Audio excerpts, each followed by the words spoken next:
Get sales lessons from experts and entrepreneurs Go out there and be the spokesperson and the representative for the brand. on how you can bring your A game in selling. Making sales requires putting yourself out there and being vulnerable. To start and scale your business. We need to negotiate for what we deserve.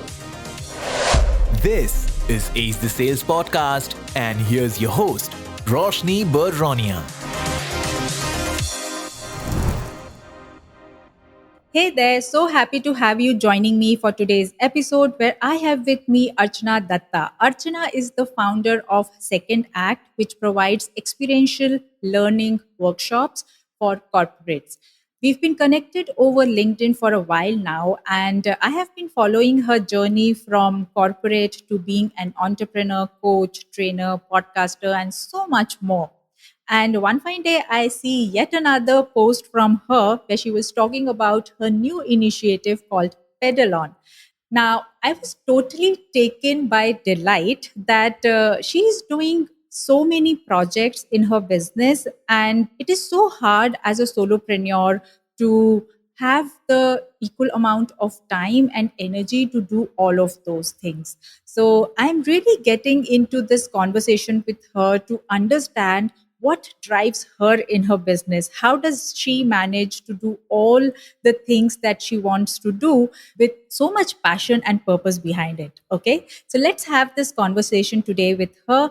But before I get into that, remember to follow Ace the Sales podcast on your listening app, because when you do that, it helps us taste this podcast and these valuable conversations to many more entrepreneurs just like yourself. So just click on that follow or heart button or whatever it is on your Spotify, Apple, Ghana, Stitcher, or whatever app that you are using to listen to this podcast, and just follow it. Thank you so much for doing that. And now join me in welcoming Archana Dutta.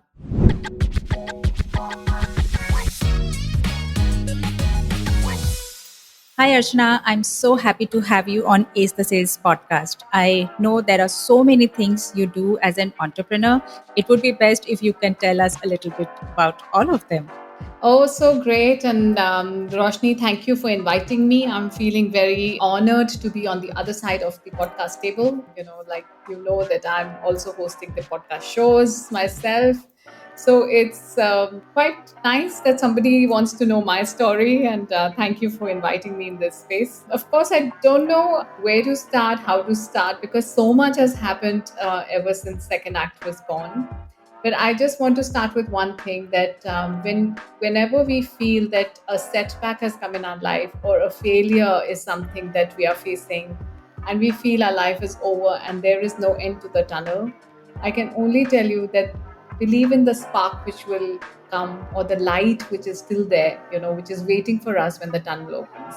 So I think that is the beginning of my story of Second Act. And I will unfold it as we speak along, because otherwise your first question will take me days to complete. That's all I can say. Yes, I'm sure, because you do so much. I mean, so many ventures, and that's what actually drove us to have this conversation. Because I was so intrigued to know that you do not one but two, three multiple projects. Of course, we'll get to know more about each of them as we move along in the conversation. But before we jump into that, there is some fun thing that we do on Ace the Sales, which is behind the scenes, BTS on ATS, behind the scenes with our guests, which, yeah, just fun little things.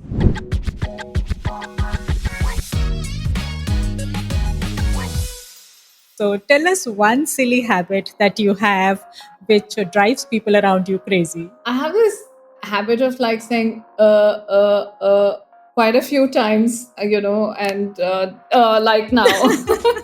So sometimes you say, okay, now can you complete the sentence? And I think that is a stupid habit that I have, but I'm working on it. Yes, I'm sure as a podcaster, you already are getting trained into reducing the ers and ums. Absolutely, yeah. So, Archana, describe yourself in 3 words. So in 3 words, never say never. So I'm like a person who's daring to go. I would always take chances now, and I will never refuse an opportunity which is knocking at my door. So never say never. You never know what's going to happen. And lastly, as a business owner, what does a typical work day look like for you? The way the work day has changed ever since I started second act to how I'm transitioning to being able to handle it much better. I think when I started always with a palpitation in my heart to say, I don't know, where should I start? Where should I begin? To now saying, this is what I will not do, and this is what I will focus on. And I think that really makes my day very clear. Awesome. So having that clarity right at the start. Awesome. So when you thought about moving from corporate after 25 years of being there, what were the initial thoughts? Were you absolutely clear about what you wanted to do once you come out of it? Or was there apprehension about, oh, I don't know what I will do, but let's explore whatever comes next? So what was it like for you? To be honest, I'm one of those people who did not really plan it this way. Let's put it this way. I did not leave my job thinking, what is my next step? All I knew when I was quitting was that I came out of a silence program of 10 days, and I knew that one phase of my life is getting over and I am meant to do something different. And it's about time that I put that thought in clarity, because while you're in a corporate job and you're handling family and your children are still growing up, you do not really focus so much on, the second act of your life. Let me put it this way. So I never did that. It was only once I quit, that's when, pandemic hit. And it really hit me hard when there were people who were being laid off from their jobs. I was the brave one to have decided to quit my very well paying job. And here I was standing still in the middle of nothing, and then self doubt creeped in. I said, why did I do what I did? Why did I even think of leaving? I was in a good place. What am I capable of? In fact, after leading positions in the corporate world, imagine a person like me who was standing in the middle of everything, questioning myself. Now, if I want to start something, what am I good enough for? Then I thought, if somebody like me who's so privileged, who has money, who has good life, who has had a very, very smooth stint in the corporate world, if I stand now today when I have to do something and I have so much of, like self doubt on my self worth, what do women go through who do not even have something remote as close to what I have had in my life?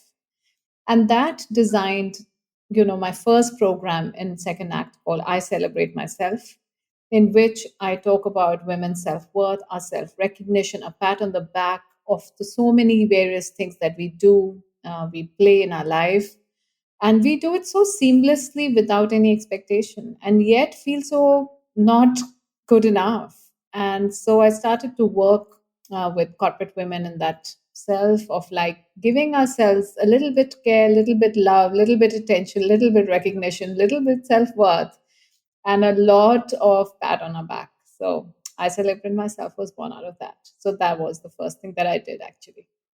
That's so beautiful. To create a program which actually is, this is the kind of thing which people actually don't even are aware of, that how much of injustice they are doing to themselves by not even recognizing their own wins, their success, and even small acts of celebration that they have in the daily life. We forget doing that, we forget celebrating that. So I love the name that you've given to your workshop. So from there, from doing the first workshop for the corporate, how did it progress further? How did it move along in the next few months? Yeah, so then when this was a big success, and though when things were getting closed down in COVID, I was very fortunate. I could do this retreat program, with women, where we went out and we spoke about all the good things that we actually bring in, and the recognition, etc., that we should give to ourselves. I was like, okay, what is the next thing that I need to focus on? And luckily for me, a lot of my ex male colleagues, my male friends said, why are you ignoring a big part, which is working on men? So I say, well, if I bring in a topic like I celebrate myself for men, that's all they do. They keep celebrating themselves, isn't it? So I said, this will not resonate. I mean, they will come back with stories which will So I said, okay. Then I did a little survey with 100 men that I knew. And through the survey, it came out that they all want to be leaders, right? I mean, they're born leaders, by the way. So something on leadership is something that I wanted to build in. But at the same time, what also came out was that from the survey, it was very clear that they are leaders sometimes without compassion, without empathy, without, so they're not doing it purposely. It's just the stereotypical way of being brought up, so that they are just told to lead. But what goes behind handling teams, and like even being a very kind person from inside, what does it really take? So the second program, definitely then with a lot of survey and study, came out to be Lead from Your Core, which was on empathetic leadership. Again, a beautifully designed program with another co-facilitator.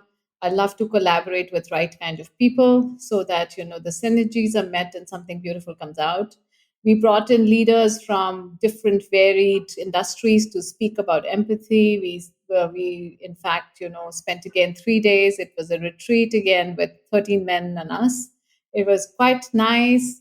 They hadn't experienced something like this. I gave them just relaxation time in between every 2 hours to just say, just relax. And I could, when I came back to where the session was happening, I could just hear snores. It seemed like they were so mentally exhausted. They were so burdened with they are so self-imposing on responsibilities that they must carry.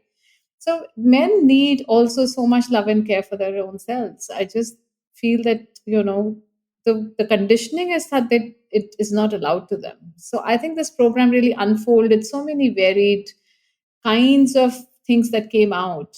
So it was so beautiful. That's so beautiful, Yeah. actually. And it's not just about you listening to one person or few people about, hey, why don't you do a program for men? It is a um, very thoughtful and logical approach of doing a survey and then understanding that yes, empathetic leadership is what they need. They don't have that time to take a pause, to reflect upon, and even take breaks in between. And that's what helped you to create and design the program. So I loved the approach that you took before you even started working on it. You also mentioned that you believe a lot in collaborations, and you facilitated this co-facilitated this program with someone, and also know that you do coffee bean retreats also for women and across various cities. So tell us a little bit about that. And more than that, of course, your tips and mantras of how collaborations work in business, because that is one aspect with a lot of business owners are not tapping into. So share a little bit insight into that as to how collaborations can work for training programs and businesses in general. Hey there, hope you've been loving the episode so far. Just wanted to take a moment to invite you to Ace the Sales Club, which is a tribe of women small business owners who dream, dare, and do amazing stuff. If that's you, which I'm sure you are, just sign up for it from the link given in show notes, as every month we share with you tools and resources that can save you time, save you money, or help you make more money as a solopreneur. So sign up for the club from the link given in show notes. And now back to the episode. Roshni, you'll be surprised when I came into this line. The first shocking thing was that people didn't want to share. We call ourselves coaches, facilitators, trainers, teachers.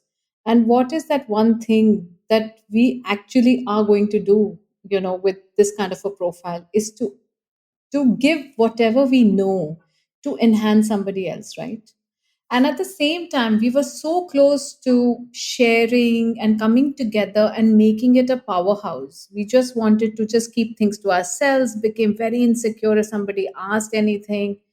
And I really saw very different shades of facilitation in the first few months of, when I came in. And it was kind of a setback. And that's when I decided that I'm sure that there are also people like me who are hungry to give, who are hungry to make it a better place. And I'm sure if my energies are right, my intention is right, and my programs are speaking to them, good people will come and align with me. And that's when I felt that I could collaborate with great people, great minds, who really want to make an impact. And in various of my programs, I always feel also to give a different flavor. Okay, you need the power of collaboration to give a very holistic kind of value, that a person is coming, spending time with me for 3 days. Different kinds of things should be given out, because there is no one size fit all for everybody. Somebody might just get impacted by one person who's speaking from the leadership level. The other person might just align to a music therapy session, which we have put together. The third person could be, doing some kind of fun activities, which another facilitator brings as an energy. And I just felt one person can't do it all. I'm not like a master, who knows everything. It's not true. I'm a great implementer. I am a great person on ground. I am a great people connector. But I also don't have everything with me. So why not use the power of coming together with different people? And that's when Sarika met me as well. She was my first podcast host, in fact. And, just like you and me are talking, I spoke to her. And I don't know what energy I must have thrown at her, or what energy she received and also threw back at me, that, one fine day she picked up the phone. She says, I love the work that you do in the corporate world. I want to do the same work in the B2C space for women. Why don't we do women retreats? And, why don't we call it under the umbrella Coffee Beans? Because this is literally our soul work, while she continues to do what she does in her work, and I continue to do with my second act. This is literally a power of collaboration of two beautiful souls coming together to create a safe space for women to just be themselves. And I thought, oh my goodness, I don't know, I must have done something right, that I got such a beautiful collaborator with me.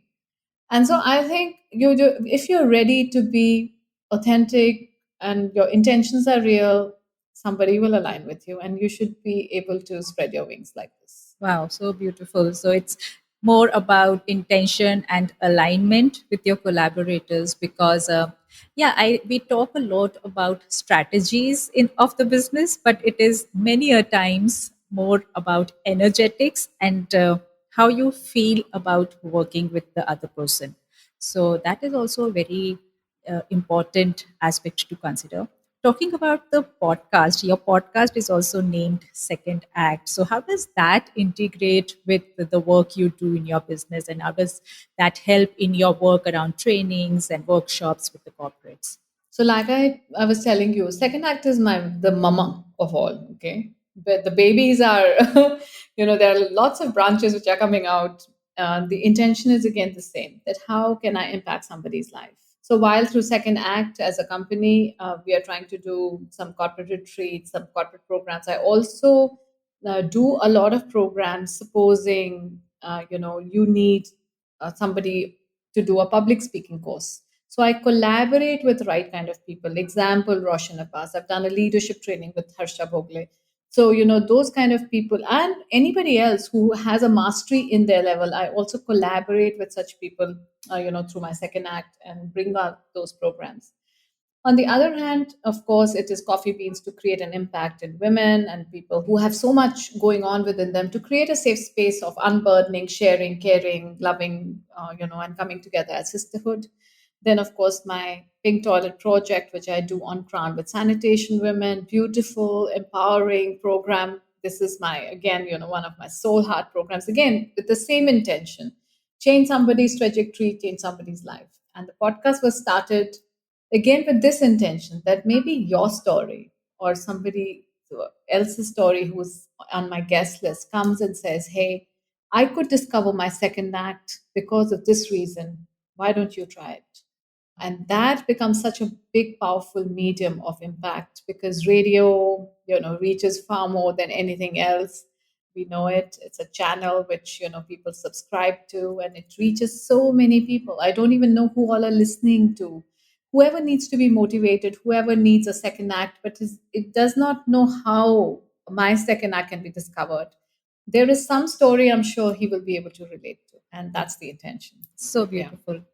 So you've already listed out so many projects that are under your belt, Archana, like the Second Act podcast, the trainings and the workshops, Coffee Bean Retreat, Pink Toilets, and I also know there is a project Pedal On.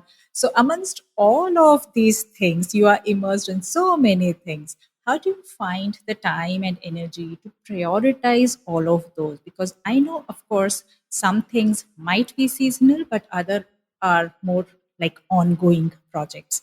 So give us a peep into how do you manage all of that at the back end? So many projects are happening. You know how they say that when you empower people, you become empowered. So I love the art of delegation.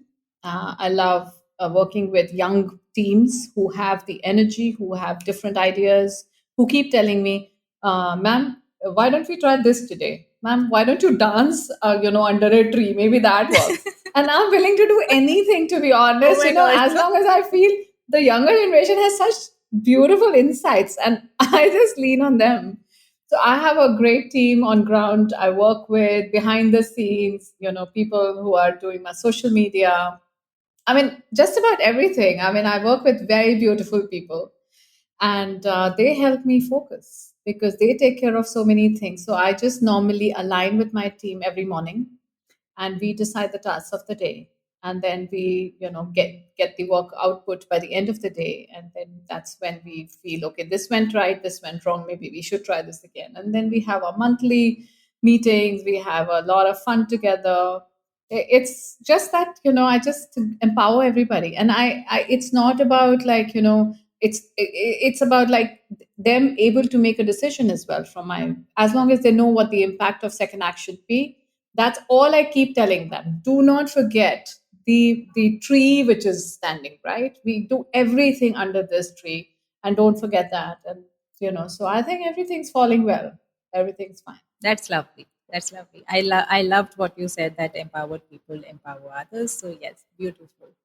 So let's take another lane of conversation here, because this is sales podcast. So would you call yourself being really good at sales? Because without selling, there is no business that stands. So how was your initial affair with selling, and how is it going now? So I came from a very introverted corporate background. You know how it is when you're in the corporate world. There are lots of things that you're not supposed to put out, and you are not that so on social media, because also because you're doing so many various things and you're very very focused about your work.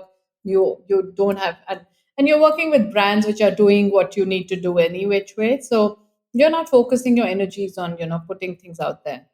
But when I came on this side, I understood jo dikta hai, wo bikta hai. And literally, I believe in that now. That whether I like it or I don't, if people will see my work, which I put out, only then they will be able to understand what I'm doing. And it's so important to build your own brand. It is so important to voice your values. It is so important to put your work out there so that the world can see. And I have no shame, no qualms. I used to get very intimidated in the beginning. Agar ek galat comment aata tha, to main kehti thi, shit, I don't know what he's thinking of me. And to be honest, I have come out of that phase. I really put what I think is right. I put things so that people can relate to it. And I see my LinkedIn grow from there. People actually associate with me now because they feel I am a real person, I'm an authentic person. They can relate to me, while some might not still. But there are so many who I can still impact. And I'm only seeing that right now. So I think it is sales is a consequence of your work. If you talk about sales quantifying in money, yes, it is tough. It is not easy to get business. But I feel that if we have decided that we are not going to, bounce off this track, and we will maintain consistency in what we are doing, and we are determined. I tell myself every single morning, Archana Dutta, you have a long way to go and you're not looking back. And this power just pulls me back into track. Let's put it this way. So sales will happen. I'm not saying that, sales will not come. first the work has to speak on its own. So I'm trying to put all my work, whatever I do, in whatever format it is out there, and then leaving it to, people to align and universe to. The power of manifestation is something I believe in totally. That's so lovely. And I also believe that when you are truly aligned with your purpose, whatever you put out in the world is in a way attracting the similar kind of energies, the vibe you send out, the similar kind of tribe you attract. Rightly said that it doesn't matter that few people will not resonate with what you say, but many others will. So keep doing, keep showing up, and that's what sales is all about. So, the last thing that I feel always called to ask my guests is that's what's your message to all the women entrepreneurs who are listening to you on Ease the Sales? How can they fall in love with selling? Like I was telling you, that sales is a consequence of not one thing. It is a built up phase. It is a power of what you believe in to what you want to actually achieve in life, to the power of collaboration, to the power of trusting things and people around you, to the power of, I'm not even saying that you get to know exactly what you're born to do, but something will keep falling out and something you will get more focused on. And that's what I'm learning in the last 1.5 years as well, that my focus cannot be on 10 different things, but at the same time there are things which I'm aligning to more than before, and I think that will decide my trajectory. So women who are listening to me, I only want to tell you, if you feel that you're going down any day, there is something which will pick you up. So do not lose that focus. The silver lining is always there. And just believe in the power. I think we women have so much power within us, of handling things, of handling emotions, not only our own emotions, but emotions of everybody around us. I think we are super women, and that's what it is. And we need to just believe in that. Beautifully said. That tap into your emotions and everyone else's, and that becomes your superpower in selling, actually. So lovely, great having this conversation with you, Archana. Thank you so much for sharing so much about the second act and inspiring people to just get started with whatever is lingering on in their thoughts. It's never too late to start your second act, and wish you all the very best with it. Thank you so much for being here.